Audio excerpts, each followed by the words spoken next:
Obviously my all-time favourite fighter is obviously Ramon Dekkers. He kind of showed that a Western guy is able to stand and compete with the Thais. At the time I was already 3 times European champion when I went to Thailand. Yeah.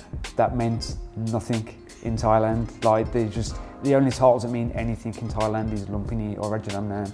And obviously when I kind of went, it was a huge eye-opener that I was a blip. I was nothing. I thought I was something with these European titles, and I was getting thrown around by kids. This video is part 2 of the Damien Trainor Muay Thai documentary. Support K1 via Patreon to produce more kickboxing Muay Thai videos, and subscribe via YouTube. Hadouken! Obviously you said that the likes of Jean-Claude Van Damme were an influence on you in the world of acting and action and so forth. You mentioned a couple of Dutch fighters had a heavy influence on you. Obviously my all-time favourite fighter is obviously Ramon Dekkers. He kind of showed that a Western guy is able to stand and compete with the Thais. I could punch quite hard. I liked his punching style. I'm also a big fan of Mike Tyson, and Dekkers was a fan of Tyson as well. So it really kind of helped mould into how I wanted to be as a fighter. But then, obviously, that was all right on the UK circuit and like the Western circuit. At that time, elbows weren't used a great deal when I was competing. So obviously, when I went to Thailand, it was very different. Yeah, because obviously my first full Thai rules fight was in the UK, but it was against Wang Chan Noi Saw Palang Chai. He was 5 times Lumpini champion. I'd never been elbowed in the head before. I'd never been jumping kneed in the head before. So it was a big eye opener for me. So that kind of style's dangerous when you've got those kind of weapons involved, because obviously if you're coming in heavy hands, it's very easy to get cut. Because obviously when I went to live in Thailand, it kind of helped me learn to punch at range, punch power from range, so you're not easily caught with that elbow. You can find the fight on YouTube. I was doing well, like on the scorecards I would have been ahead, but then I got jumping kneed in the face. And obviously I've got like a scar here, and I've got another one across there, another one under my eye from the knee. So I was unable to continue. In that fight I broke my hand. I broke my hand consecutively 3 times after that competing. The fight after that, I fought a Belgian guy called Chris Heineman. That's for the European title.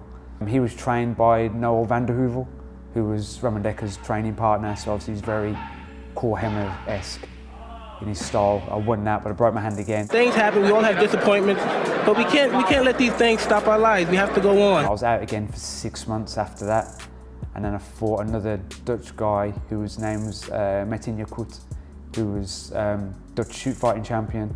The fight was set at 57. He came in at 63, and I was 56, so there's a huge weight difference. I broke my hand again in the first round, the first punch that I threw. I had to persevere because this was my life. You know, this championship, this was the start of what I dreamt of all my life. And I wasn't going to be denied. I just tried to survive as much as I could. I saw the end of the 3rd round, and then it was just too big, and I only had one hand, so I just couldn't do anything, so I stopped then.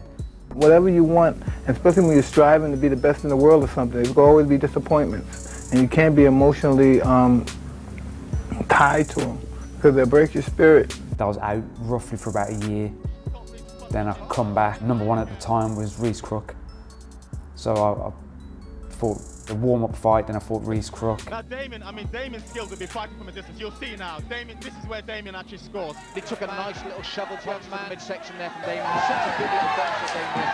Yes, Reece going for the clinch. No. Excellent twist there. It's against a great fighter, but if he beats Damien, he's got a great scalp. He can't really lose in that situation, can he? Absolutely. If he does, absolutely. It would also make a name for him as well if he wins it. Oh, then I fought the Japanese number 1, French champion, and I kind of got bored of the UK scene. Like, I didn't feel like I was getting anywhere, so then I went to live in Thailand. I was there for a year, then I kind of flew backwards and forwards, quite regular. I had like 10 fights in 12 months, which is quite hard going. The time you went to train in Thailand, it was what year roughly? 2003, then I went to live there 2004. So it hadn't become very commercial, had it? No, there wasn't that many Westerners as such. When obviously I was there, obviously there's more there than when, say, like Ramon Dekkers was fighting there, or when like Wayne Parr was competing there. But obviously, relative to today, there wasn't that many foreigners, and the gyms were still very much concrete on the floor, no padding, so it was still quite hardcore then.